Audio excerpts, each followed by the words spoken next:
Koma memang bisa benar-benar bikin kamu koma sambil komat kamit. Cuma bisa salut karena sudah seberani itu memproduksi film yang dari awal ceritanya sudah sangat lemah dan gak terlalu menarik. Seenggaknya banyak-banyak literasi film horor atau thriller sih harusnya.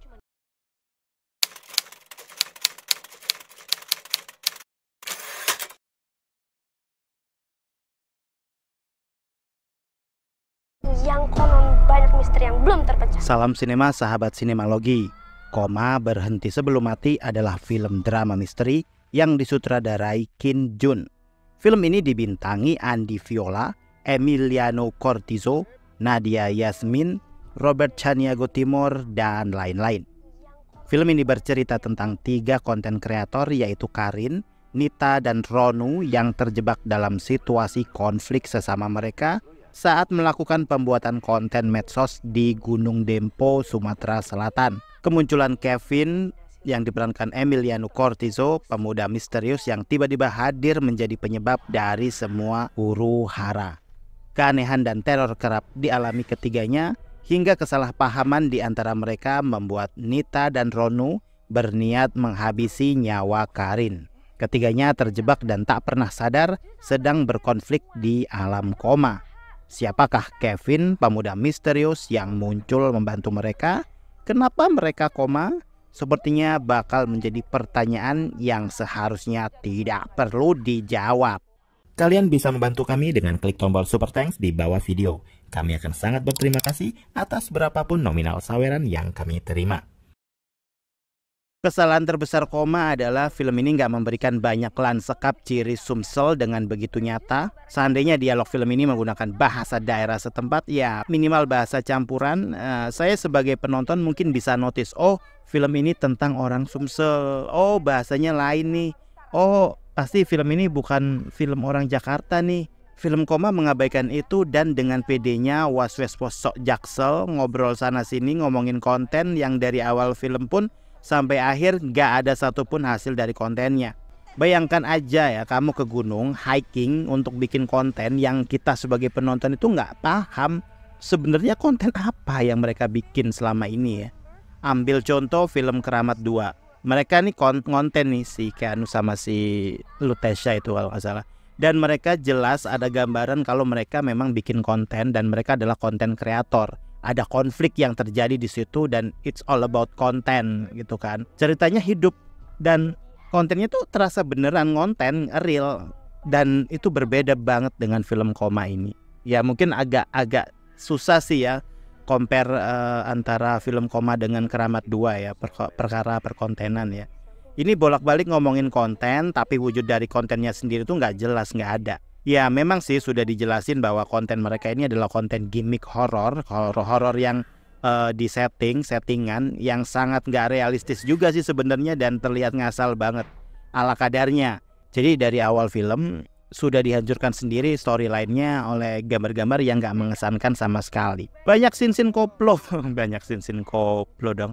Ya jadi banyak scene-scene koplo yang koplo tuh apa ya maksudnya ya? Kayak bego sih, lebih ke bego kali ya, yang diumbar di sana sini.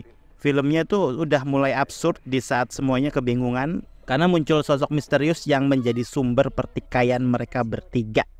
Ini yang agak-agak ini. Terus kemudian ada adegan kepleset dan hampir ketusuk kayu yang kemudian diselamatkan si cowok misterius tadi. Dan ini menjadi gong awal bahwa film ini akan berjalan gak baik-baik aja. Iya sih, memang sampai akhir film ini nggak baik-baik aja. Gimana nggak ada otak? Awalnya enak bakalan tinggal di villa, malah memilih bangun tenda agar feel-nya tuh dapet. Ini agak lain sih kalau saya rasa ya. Tapi kalau nggak gitu ya memang filmnya nggak jalan sih ceritanya. Mungkin karena ceritanya dianggap terlanjur keren, jadi lama-kelamaan saya pun juga mulai nggak tahu lagi apa yang harus saya ceritakan di review saya kali ini ya. Ya udahlah, kita ngobrol nggak jelas sama dengan filmnya ini.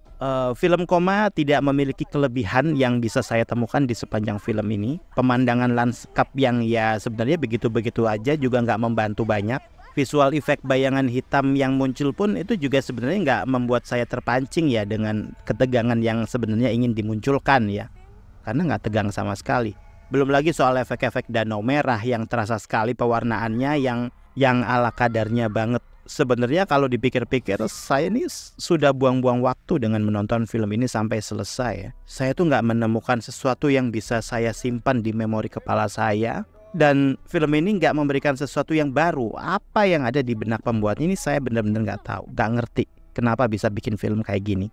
Ceritanya tuh ringan banget, bahkan saat menonton pun seharusnya kita nggak perlu mikir sama sekali.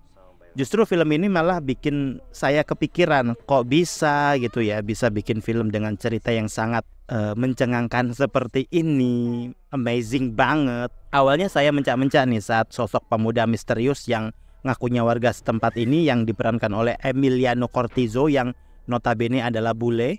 Ternyata endingnya memang masih bisa dipertanggungjawabkan kenapa dia bule. Ya meski sangat terasa sekali sih maksanya ya. Lagi pula sah-sah juga sih, ada karakter yang misterius yang bahkan kita nggak pernah dikasih clue apa alasannya dan kenapa dia terlibat di konflik para tokoh utama gitu. Tapi setidaknya memberikan alasan kenapanya ini, bahwa ia dikasih tahu kenapa nongol di antara mereka, terus apa motivasinya. Kalau hanya untuk sekedar gentayangan, ya udah. Berarti film ini memang benar-benar gak ada bobot sama sekali untuk ngajak penontonnya mikir gitu. Dari komposisi pemainnya aja, saya hampir semuanya nggak familiar. Mungkin saya bisa menjumpai mereka di layar sinetron ya. Tapi untuk film rasa-rasanya belum ada satupun yang saya kenal. Masih baru menurut saya ya, nggak tahu kalau menurut kamu ya. Yang pasti cerita yang ditulis di film ini seakan ngasih tahu bahwa film ini tuh nggak memiliki budget yang fantastis, pemain yang minimalis. Bahkan saya mencoba menduga nih ya, bahwa para pemain figuran di film ini bisa jadi adalah kru-kru filmnya juga. Hemat budget. Saya pikir teror film B di tahun 2024 berhenti di film The Torture, Beranak Dalam Kubur. Nyatanya koma pun menyusul dan sempat bikin saya koma di dalam bioskop. Bagaimana enggak, saya menonton sendirian. Bahkan ya waktu saya mau nonton nih, enggak satupun kerabat atau teman atau sahabat yang mau diajak nonton film ini. Kebanyakan malah balik nanya, itu film apaan? Kok aneh trailernya gitu. Terus saya bisa balas apa? Saya bisa jawab apa? Males sih sebenarnya jadi tim marketing dadakan film ini ya. Sebesar apapun usaha saya mengajak mereka, mereka lebih menawar untuk menonton film judul lainnya yang katanya lebih layak untuk ditonton. Jahat sih ini sebenarnya. Tapi pas saya nonton filmnya ya sebenarnya mereka nggak jahat sih. Yang jahat adalah takdir yang membuat para konten kreator bertiga ini mati. Rasanya sia-sia juga saya ngejaga agar nggak spoiler ya. Mau dibikin spoiler pun film ini nggak ngefek apapun. Dari segi gambar, suara, apalagi alur ceritanya yang ala kadarnya, saya nggak mendapatkan kesan apapun. Malah dibikin bingung selepas saya menonton film ini. Apa yang harus saya narasikan ntar di review saya kali ini? Dibilang busuk ya memang busuk, dibilang jelek ya 11-12, dibilang absurd ya memang absurd, dibilang sampah ya kebangetan. Saya bahkan bingung ini untuk menyanjungnya dari sisi mananya. Ya paling tidak film ini satu level lah di atas The Torture. Itu bisa jadi kelebihannya sih. Sisanya ya lebih banyak menyakitkan. Oh ya, buat kamu yang pernah menonton film Oma The Demonic tahun 2022 yang si Yayang Cenur, film ini memiliki plot twist yang kurang lebih sama dengan Koma. Yang jelas bener-bener gak bikin kamu terkesima dan terpesona. Koma memang bisa benar-benar bikin kamu koma sambil komat kamit. Cuma bisa salut karena sudah seberani itu memproduksi film yang dari awal ceritanya sudah sangat lemah dan gak terlalu menarik.